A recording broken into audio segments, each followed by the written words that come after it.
On the latest video, I shared how I managed to connect my PS5 and my PC to my living room gaming TV without having to move any device back and forth, effectively creating like a multi-room gaming setup on a $50 budget.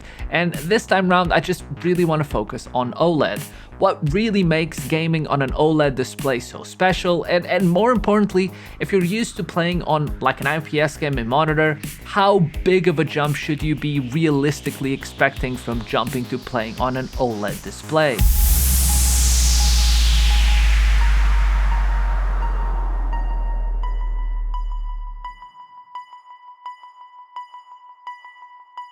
OLED has always been seen as the pinnacle of image quality, particularly for gaming, mostly because of their pixel control, because every single pixel on screen can be dimmed and brightened independently of every other pixel, and that pretty much creates sort of like infinite contrast. You get the absolute inkiest blacks possible, but at the same time you get instant response times, and in recent years you get an incredibly bright HDR picture that makes everything feel like it's alive and popping out of the display. And I'm not exaggerating when I say that every single game that I've tried on this TV has been a revelation in terms of image quality. From single-player open world games like Cyberpunk and Red Dead Redemption to sim racing, the experience has been absolutely incredible on both my PS5 and my PC. On this particular Philips TV, they have this Ambilight feature that's pretty much LEDs pointing at the wall that sync to the picture on screen to create an even bigger sense of immersion, and even though it can be hard to share on camera, the effect truly is remarkable. I have them configured so that when in a dark scene they turn off completely so that OLED's true blacks can really shine or not shine,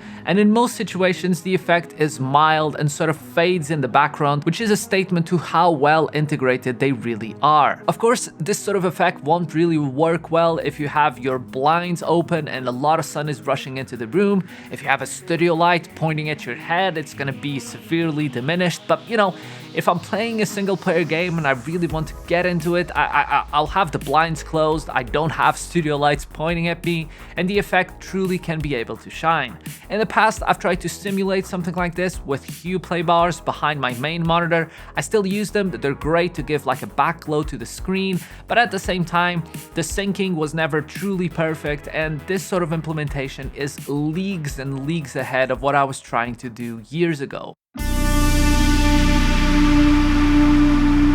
Similar to the LG C2, G2, G1, C1, and most high-end OLED TVs from brands like LG, Sony, Samsung, Panasonic, and Philips, you get 4K, 120Hz, HDR, and VRR support, which is just an incredible set of features to get on a TV, particularly if you plan to use it with a PS5. For example, in Spider-Man, you get access to a 40 FPS quality mode that's becoming more and more common with first-party Sony releases. That pretty much offers the same image quality as the default 30 FPS with ray tracing, but at a slightly higher 40 FPS with VRR, resulting in a surprisingly great experience. I still think that 1440p and 60 FPS should be the target for a lot of games in this generation of consoles, but 40 FPS manages to sit right bang in the middle between 30 FPS and 60 when it comes to frame times. 30 FPS, you get a new frame every 33.3 milliseconds, with 60 FPS it's every 16.6, but for 40 FPS it's right bang in the middle at 25 milliseconds. And it might feel like a small difference, but in the overall responsiveness and feel of playing the game, it makes a big difference, and I plan on using this 40 FPS mode pretty much every time that I can. Of course, this will not be ideal if you're playing fast-paced, competitive games, then you just pretty much want as many frames as you possibly can, but for more slow-paced, single-player driven, story-based games, I will be using this 40 FPS mode every possible time, or every time that I possibly can. As for the PC experience, it's very similar, but in this case with much more frames per second, thanks to the sheer power of the RTX 3090. It probably is the first example of a scenario in which a 4090 would really be able to stretch its legs and really show how much more performant it can be, but for the time being, I'm really really happy with the performance I'm getting. Cyberpunk with Psycho Ray Tracing runs really close to 60 FPS at all times with 4K resolution and DLSS set to performance mode. And honestly, I thought I was done with this game, but just seeing it again on this TV has made me want to jump back in and explore this world one more time. The exact same thing can be said about plenty of other games that are still sitting on my backlog. Like, I truly can't believe that I haven't finished Red Dead Redemption 2 all these years later, but you know, no excuses anymore. The image is absolutely pristine, and I have to make time to play this game more and really see it all the way till the end, because it truly is a remarkable experience.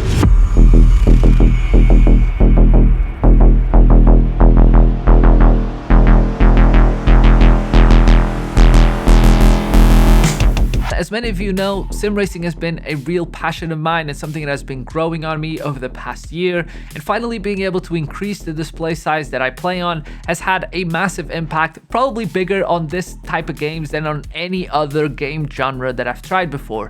And it mostly all comes down to how you can configure the in-game field of view. A lot of your natural perception is tied to how wide or narrow your field of view is, and setting it too wide on a small 27-inch monitor will make narrow judgment calls almost impossible. And if you zoom in too much, you lose all your peripheral awareness. For example, this is how I had my field of view configured on my 27-inch gaming monitor on my office that was close to 2 arms length away from where I was sitting.